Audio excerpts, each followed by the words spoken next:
జై శ్రీమన్నారాయణ.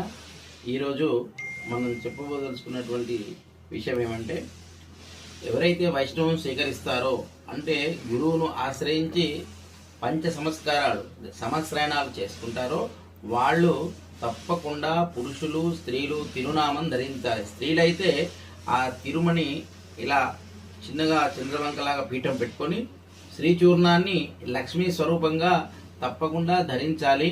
వారి పలుకులు చూపులు మదిలో పవిత్రమైన భావం ఉండాలి. తర్వాత అంతా విష్ణుమయంగా భావించాలి. మన అందరినీ భరించేవాడు విష్ణువు, భర్త అంటే విష్ణువు. ఆ సంవత్సరాన్ని తీసుకున్న అర్థం ఏంటంటే మన విష్ణును భర్తగా స్వీకరించడం. పురుషులైనా స్త్రీలైనా విష్ణువే మన భర్త. భర్త అంటే భరించేవాడు.